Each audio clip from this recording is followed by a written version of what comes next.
ভাই আমি একটা কথা বলেছি, কথাটা ভাইরাল হয়েছে অনেক। মানুষ মানুষের অবস্থানকেই ভালোবাসে, মানুষ কখনোই মানুষের অন্তঃসত্ত্বাকে ভালোবাসে না।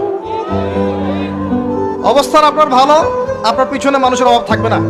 আজকে আপনার ক্ষমতা আছে, পাওয়ার আছে, খ্যাতি আছে, ইত্যাদি আছে, মানুষ দেখবেন পিছনে ঘুরঘুর করছে, ঘুরঘুর করছে, এবং এরা কিন্তু সবাই সবার স্বার্থেই ঘুরঘুর করছে।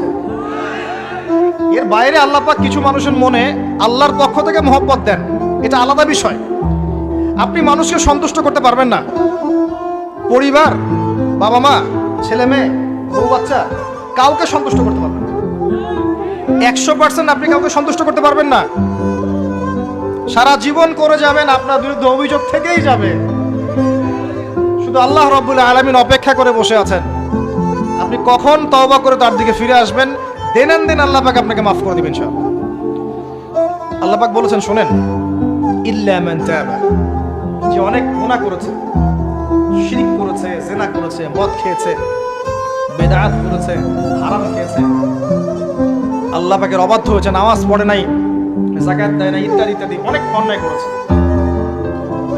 একদিন তওবা করে ফিরে এসেছে। আল্লাহ পাক বলেছেন, ইল্লা মান তাবা, যে ব্যক্তি তওবা করে ফিরে আসলো, ওয়া আমানা, এবং ঈমান নিয়ে আসলো, ওয়া আমিলা আমালান সালিহান, এবং এখন থেকে সৎ আমল করা শুরু করলো, হোক সে নারী বা পুরুষ, যে কেউ, যে কোনো বয়সের, যে কোনো বর্ণের, যে কোনো ভাষার, যে কোনো দেশের, এগুলো কিচ্ছু যায় আসে না আল্লাহ পাকের। ইন্নাল্লাহা লা ইয়ানজুরু ইলা আজসামিকুম ওয়ালা ইলা সুওয়ারিকুম ওয়ালাকিন ইয়ানজুরু ইলা কুলুবিকুম ওয়া আমালিকুম।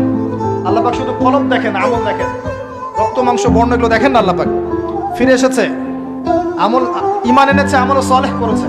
আল্লাহ পাক বলছে, উলাইকা, এরাই তারা, ইউবাদদিলুল্লাহু সাইয়্যাতিহিম হাসানাত, এরাই সেই ব্যক্তি যাদের সমস্ত গুনাহকে আমি আল্লাহ নেকি দিয়ে পরিবর্তন করে দেব। আল্লাহ অপেক্ষা করছেন আপনার জন্য।